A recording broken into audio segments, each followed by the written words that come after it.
मध्य प्रदेश चुनाव में देख रहे हैं आप हमारा ओपिनियन पोल जो I will 7 of the week के लिए किया सीएसटीएस ने, और इस ओपिनियन पोल के नतीजे नतीजे जो आपको बताएंगे, लेकिन हम ये भी बता दें कि दरअसल मध्य प्रदेश के मुख्यमंत्री शिवराज सिंह चौहान इस वक्त हमारे साथ मौजूद है। शिवराज जी, आपका बहुत बहुत स्वागत है। लेकिन उसके पहले मैं आपको जानकारी दे दूं कि जो हमारा ओपिनियन पोल है वो आपकी पार्टी को 148 से 160 सीटें देता नजर आ रहा है, जबकि कांग्रेस के पक्ष में सिर्फ 52 से 62 सीटें देता नजर आ रहा है। और आपका जो वोट शेयर है, यानी वोट जो आपको पड़ने वाले हैं, वो आंकड़ा भी बहुत दिलचस्प है।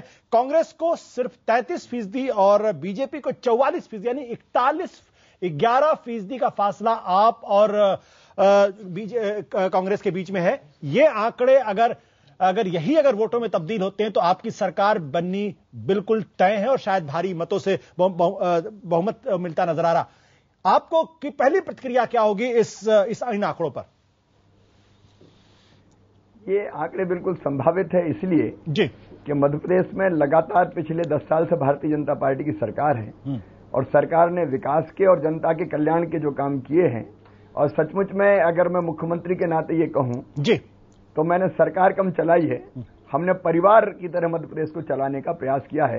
जनता और हम एकात्म जैसे हो गए हैं और एक तरह से सरकार चलाने में जनता की राय भी शामिल है। कई पंचायतें हमने की है और इसलिए हम जहां जनता के बीच में जाते हैं वहां उनका जो स्नेह मिलता है, प्यार मिलता है, आशीर्वाद मिलता है, उसको देख के उनकी आंखें बताती है, उनके चेहरे के भाव बताते हैं कि उनके मन में बड़ा स्नेह, प्रेम और आत्मीयता का भाव है। शिवराज जी, और इसलिए हम लोगों को लगता है कि ये हम लोगों को लगता है कि इसको अपना करिश्मा मान रहे हैं या पार्टी के संगठन की बात कर रहे हैं?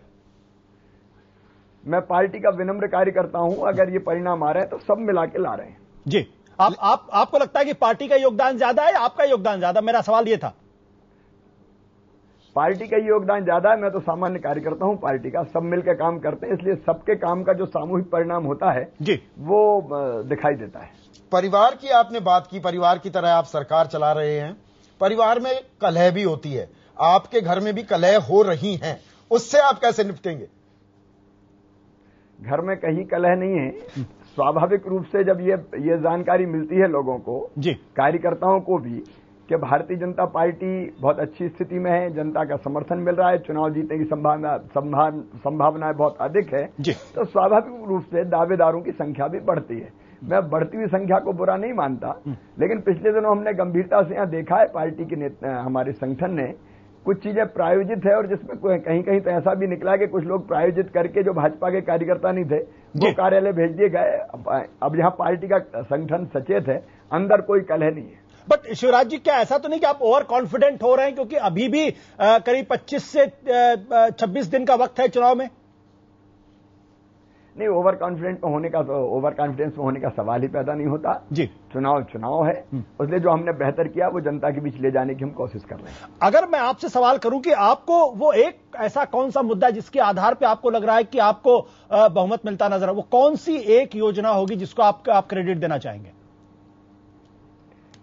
मैं ये मानता हूं सोशल सेक्टर में हमने जो काम किए हैं, अब वो एक योजना तो बताना पूरी तरह से न्याय नहीं होगा, लेकिन माँ बहन और बेटियों के लिए लाडली लक्ष्मी योजना से लगा के, कन्या विवाह योजना से लगा के, गांव की बेटी योजना से लगा के, 50% रिजर्वेशन से लगा के, और गरीबों के कल्याण के भी जो हमने काम किए, मजदूर हो, हाथ ठेला वाले हो, साइकिल रिक्शा चलाने वाले हो, हमाली करने वाले हो, घरों में कामकाज करने वाली माताएं बहनें हो, ये जो हमारा कमजोर तबका था उसकी भलाई के लिए जो काम किया हमने, उसका बहुत प्रभाव, और किसान भी प्रसन्न है।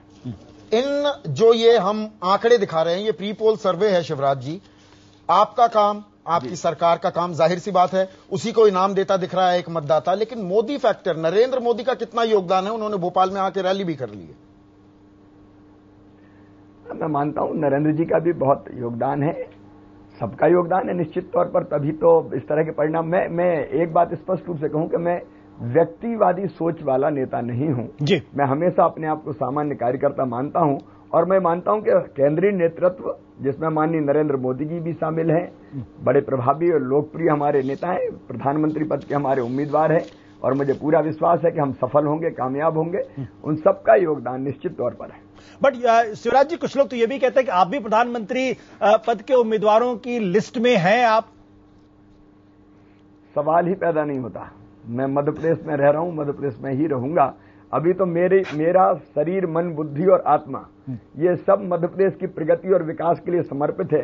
इसके आगे ना मैं देख पाता हूं ना सोच पाता हूं। लेकिन शिवराज जी, आप लगातार अपने आप को एक सामान्य कार्यकर्ता बता रहे हैं।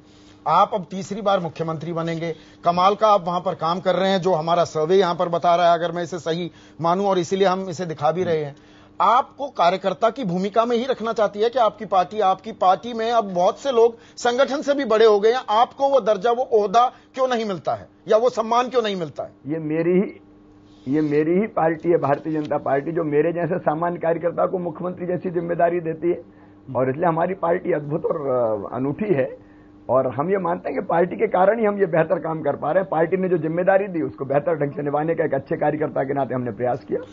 बट शिवराज जी, आपकी जो 5 साल की सरकार थी, इसमें बहुत सारे गंभीर भ्रष्टाचार के आरोप भी आपकी पार्टी के कई लोगों के ऊपर लगे, कुछ वरिष्ठ नेताओं के ऊपर कुछ दूसरे तरीके के भी आरोप लगे, लोकायुक्त के बहुत सारे छापे पड़े, कुछ बड़े ब्यूरोक्रेट्स पे भी पड़े।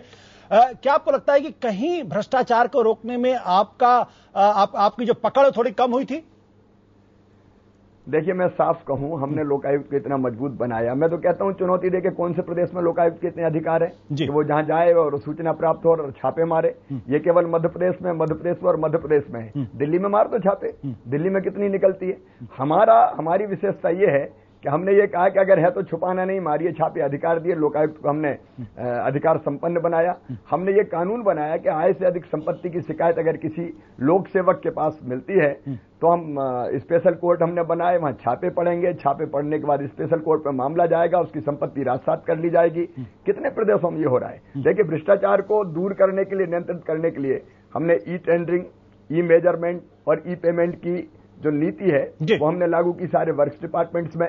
हमने लोक सेवा प्रदाय गारंटी अधिनियम बनाया था कि निश्चित समय सीमा में अगर किसी जनता के किसी हमारे साथी का काम ना हो तो उनके खिलाफ जो संबंधित अधिकारी उनके खिलाफ कार्रवाई करें, उनका जुर्माना लें और हर्जाना जिसका काम नहीं होता उसके रूप में दें।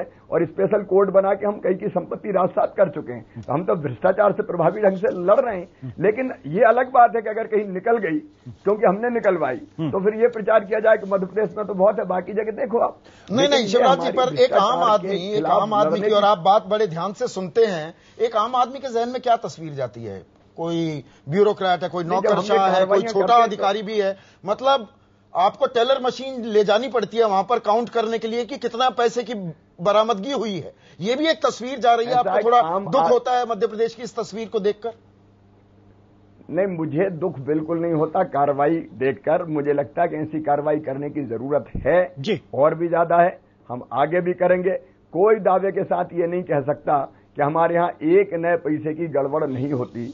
इतना बड़ा सिस्टम है, उस सिस्टम में कहीं न कहीं कमियां और कई तरह के व्यक्ति हैं, कमियां होती है।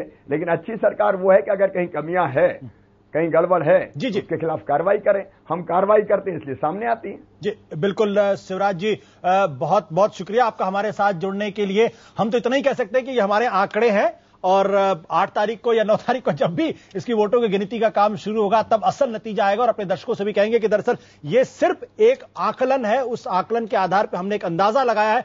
अभी दरअसल वोट ना तो पड़े हैं और ना ही उसकी वोटों की गिनती का काम शुरू। फिर भी शिवराज जी बहुत बहुत शुक्रिया हमारे साथ जुड़ने के लिए। आपको भी बहुत बहुत धन्यवाद। नमस्कार। तो ये था मध्य प्रदेश और छत्तीसगढ़ पे हमारा जो विधानसभा चुनाव है विशेष कार्यक्रम, और हमने प्री पोल सर्वे किया था 7 ऑफ द वीक के लिए सर्वे किया था CSDS ने, और उसके आधार पे जो नतीजे हैं वो बिल्कुल स्पष्ट, छत्तीसगढ़ और मध्य प्रदेश दोनों जगह ही बीजेपी की सरकार काफी ज्यादा बहुमत से बनती हुई नजर आ रही है। लेकिन फिर मैं कहूंगा कि ये आकलन है, अनुमान है। दरअसल असल वोट जब बाद में पड़ेगा तब हकीकत सामने आएगी। आज बस इतना ही, और हमारे मेहमानों को बहुत बहुत शुक्रिया जिन्होंने इस बातचीत में हिस्सा लिया। बिल्कुल, और कल हम आपको दिखाएंगे राजस्थान की तस्वीर। 2 राज्यों में बीजेपी मुस्कुरा रही है, कमल फिर से खिलता दिख रहा है। राजस्थान की तस्वीर कल रात 8 बजे। नमस्कार।